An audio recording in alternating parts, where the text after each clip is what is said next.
Joining me, two fellas that I go way back with. And when I say way back, I mean way back. And I'm going to share that story from our very first meeting here in just a little bit. But I want to say hello and welcome to my buddies, Nate and Josh of Shaman's Harvest. My old friends, how are you? Hola. What's up, buddy? Good to see you guys. Your interview info came across my desk and I was like, yes, oh my God, it's been too long. But let's go back to the year of our Lord 2010. I was a young man, bright-eyed and bushy-tailed. Shaman's Harvest was still riding high from their single Dragonfly off the album Shine. And you came into the studio. You were my very first full-time interview. All right, the whole band came in. So here I am. I had just started at our radio station down in Missouri. I mean, no joke, like a month in. You guys come in. It is shenanigans. We have fun. We are on air, talking, having a good time. You guys play Dragonfly live. Then we go to break. I forget to turn the microphones off and pod them down. So we are sitting there now conversing on air, but thinking we are off air. If you remember, my PD at the time comes running and we see her in the studio window. You're on the air. You're on. And I was just like, oh no, I'm going to get fired. I'm going to get fired already. I've been here a month. So Josh and Nate, you have the honor of being my very first full-time on-air screw-up. So congratulations, you two. I mean, if you're gonna have it with anybody, Yeah. Go full, man. And you What did an honor. You sent What it. an And then not to mention all of the other long nights that turned into very, very rough days, I'm sure, along the way that we had. Yeah. So many Red Roof Inns and Motel 6 nights, you know what I mean? Vans, in sitting in vans, listening to music when we should be asleep and getting ready for church. But I tell you what, it's been an honor being associated, friends, growing from friends to basically brothers at this point. And it's great. And it's always great seeing you guys performing. It's always great to hear the new music. And that's really what we're here today. Instead of catching up and reminiscing about our younger, foolish selves, we have a new album that is out now. Rebelator from Shaman's Harvest dropped on March 11th. Very exciting stuff, guys. In the world that we're living in and the craziness of the pandemic, let's talk about making this album. Nate, why don't you kick things off? How did this album come to be? Was this something that you guys had in the works? Was it pandemic related? I'm sure you've probably have been having this question thrown at you. How did you make the album? What did it take? Were you on Zoom the whole time? Tell us about Rebelator and the start of that. Yeah, this was actually pre-pandemic. We took a year off in 2018 and 19 really to make the record. Do writing because there was nothing in the works. We were absolutely zero. You know us. We weren't prepared in any way whatsoever to make a new record. We've been touring nonstop for like 4 years or something like that. So we took some time off. Everyone kind of spread out around the country. So we'd get together for a couple weeks, get the creative juices flowing, and we'd write a song or two. Some of them made the record, some didn't. We'd go home, go our separate ways. There'd be a tornado, it'd like destroy the town. Everybody would kind of like take a deep breath, come back together, make another song or two. Some of them was garbage, some of them made the record. And this just went on and on and on. And then, the record label was like, I'm not sure about them, the songs. Finally, we just booked the studio ourselves. We just kind of quit waiting for the okay, and then the real work began. And that took a pretty good amount of time. And it was supposed to come out in the spring of 2020. That's what it was scheduled. But obviously, that happened. So here we are. And now here we are. We got it now. Well, hey, better late than never. Josh, I think there's something, one of the redeeming qualities about Shaman's Harvest is just kind of that old school, good old boys, instruments, getting together, writing.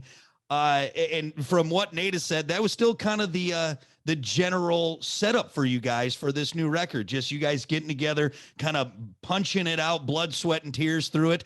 It from the start still a typical Shaman's Harvest record? Yeah, I mean, it was. I mean, like Nate said, we have been touring really heavy for about 4 years. And whenever you're on the road and you're constantly just, doing a live show every night, you kind of turn into a robot and you kind of lose a little creativity. So we needed to take some time away from touring and get into a room together where we could finally, become creative again. And, that's not always the easiest process. I mean, there was plenty of nights where we just stared at each other like, what trying to do. Like we just had ultimate writer's block. Mm-hmm. And but then once things started coming together, it really turned into an awesome process. We spent like 18 months recording demos, and the demos were so amazing. It felt like we were constantly chasing the demo when we went to make the actual record, a year or so later. So it was an interesting process. It's been different than other records, but at the same time, every record is its own, entity, and you kind of learn and you grab little pieces from each one to make the next one. And so I just think it's a natural evolution of where we are now. Well, I've already had a chance to listen to the record, and there are people out there now that have been able to hear it. Obviously, we've had singles. It started off with Bird Dog, which is such as soon as I saw that and the first time I heard it, I'm like, God, this is Shaman's. I just love it. This is like if Bo and Luke Duke started a rock band, and this is what you get. You get Shaman's. I love it so much. And then we had Voices, and now the latest song, Under Your Skin, and really kind of a very eclectic choice that sounds, we should say. It's you're getting a lot of different elements and different sides of Shaman's Harvest. And I have a question for both of you, because, and this might be a hard one to answer. Do you have maybe a favorite of yours, a song of yours from the record? Maybe it's Nate, start with you, go to Josh, but maybe one that stands out. Like if someone were to say, hey, give me one song, top of your head, to listen off this new record, maybe what would be the first one you'd pick? Just because it's so different from anything that we've done, I would say Mama. Yeah, it's an awesome song. Well, is it just because of the sound, the writing behind it? Yeah, it's just this little 2-minute, little beautiful, kind of dark thing. Josh Singh is the lead singer on this one, so it gives me a chance to go into the shadows. It's just it captured like just it was a very ambient, kind of almost a spooky vibe, but the words aren't spooky at all. It's so that contradiction, it's just that juxtaposition between the two is pretty. I don't know. It's cool whenever you can feel a certain way, three different ways in a one little 2.5-minute song. Yeah. What about you, Josh? Well, a lot of the songs on this record, it's all about combining like different genre styles or whatever. So I would like Lilith.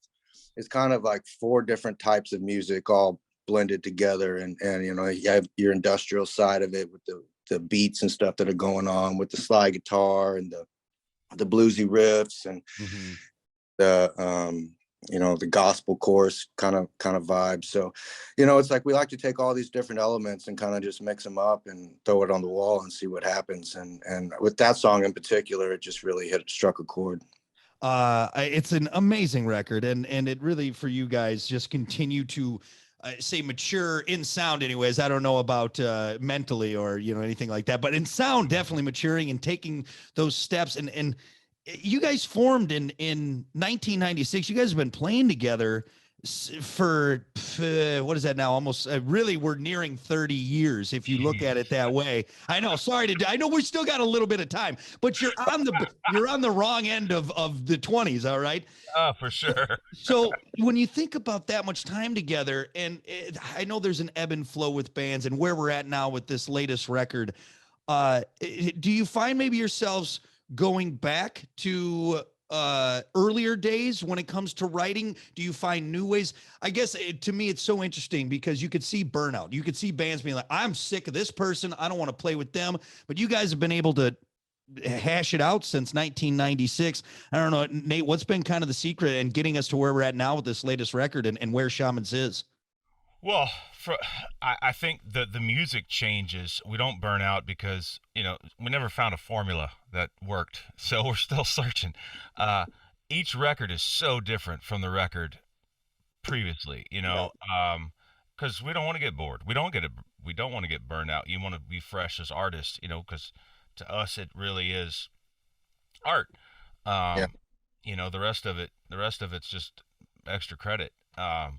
So like this record is nothing like Red Hands Black Deeds, which was nothing like Smoking Hearts Broken Guns. And then sometimes there's some things on this record that kind of cycle back to like older records of ours, like March of the Bastards, and Mm-hmm. way back. Um, that should stay way back. But there's some elements that kind of we're getting to the point, I think, where we can tap into each of those modes creatively Mm-hmm. from each record. So I think as this record does stand alone on its own, obviously, it's also kind of a tribute to all the records we've made. Yeah. I love that. I love that. Josh, I mean, you probably echo that same sentiment there. Yeah, man. We really have taken a little piece from every record that we've made and put it into this record. That was kind of, and it's been like that with every record. With Red Hands Black Deeds, we took a little bit from everything prior, and it's always an evolution. And you never know it all. You're always learning. You're always trying to be creative, and you're trying to get that spark. Do you think 1996 Josh and Nate, 2006 Josh and Nate, 2016 Josh and Nate would be happy with 2022 Josh and Nate? Do you think, and what's being put out right now? Absolutely. Yeah, I don't.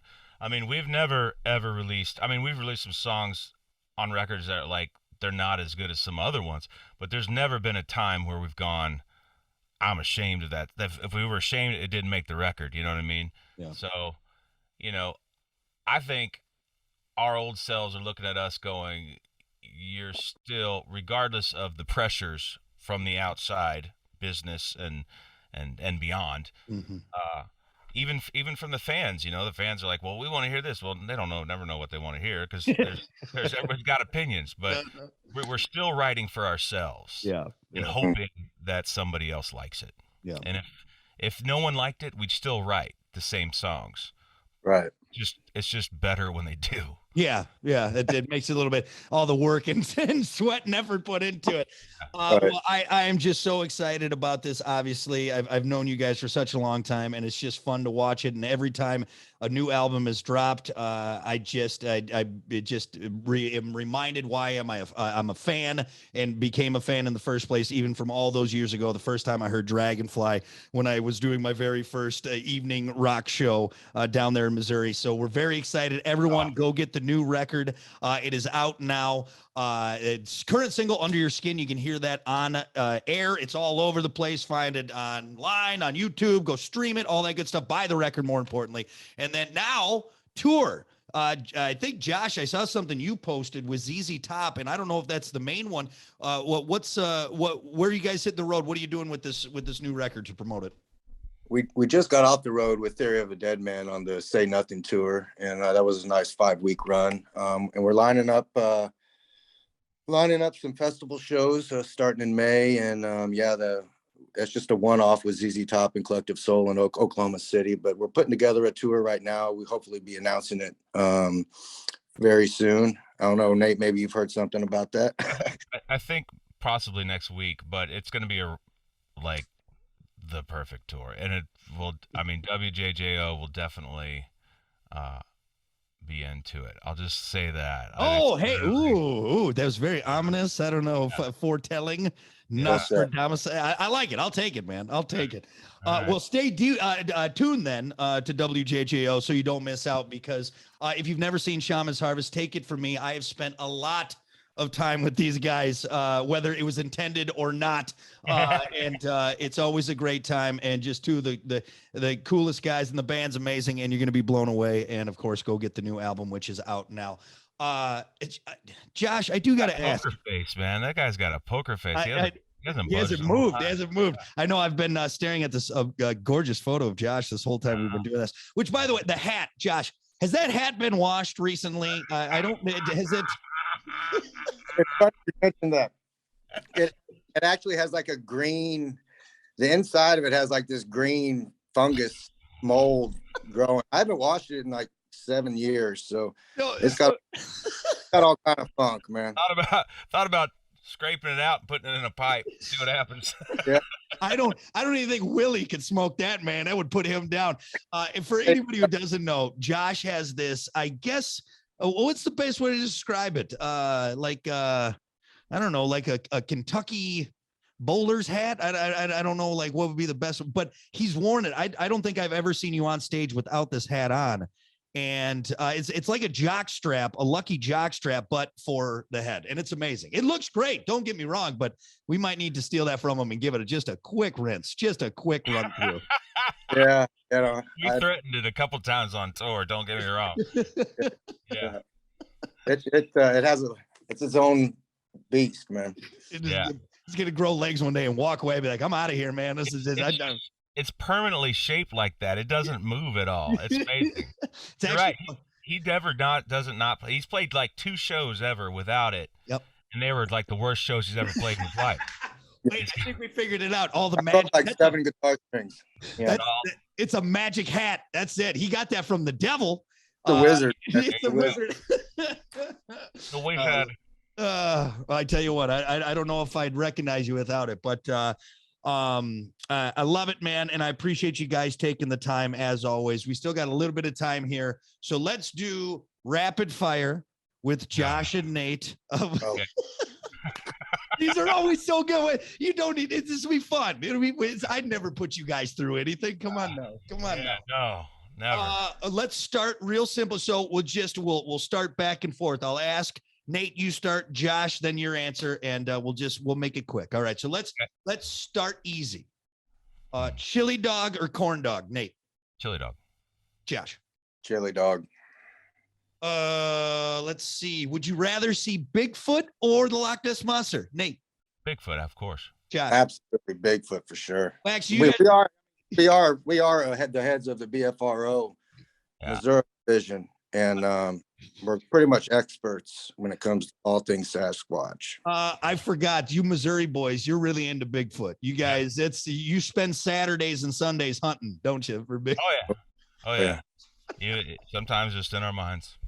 Would you rather have wiener-sized nipples or a nipple-sized wiener? Nate. Wiener-sized nipples, absolutely. Josh. Sure. I've already got the other. Might as well have a matching pair, you know? Oh my God. Oh boy. Okay. Would you rather take 1 punch from Mike Tyson or 100 punches from the Where's the Beef lady? Nate. Oh, Mike Tyson. One time. Josh. Where's the beef? I feel like Mike Tyson, even at what, like 55, 1 punch, he's dead. And Nate, you're not a small guy. I mean, like you're a fit guy, you know. He would knock me out, absolutely. But I mean, getting hit 100 times by the Where's the Beef lady, that's nightmare material. I've had that dream. Along with the wiener nipple dream. It's the same thing. It's the same, all in the same one. I think that's good. I don't know if we've derailed quick, and that's how it always goes with us. We you know. Yeah. But we've perfected the waffle stomp. Oh my God, I forgot about the waffle stomp. I don't. And then now it's wiener-sized nipples. That's it. We got it. That's what I'm taking away from this is wiener-sized nipples. You know, we got deep for a second. You know, we really get it. But the one thing you remember about this interview is wiener-sized nipple, and that will be forever. That's what I'm gonna label this interview. Shaman's Harvest, wiener-sized nipple. Get the t-shirt. Make the t-shirt. Yeah. Oh, the t-shirt. I love it. My God, I just congratulations, guys, on the new album. I'm proud of you, and I can't wait to see you. Everyone, go get it. Shaman's Harvest will blow your mind. If you like it country as fuck, you're gonna love Shaman's Harvest, and then some, of course. So, Josh, Nate, always a pleasure, my friends. Thank you so much. Thanks, buddy.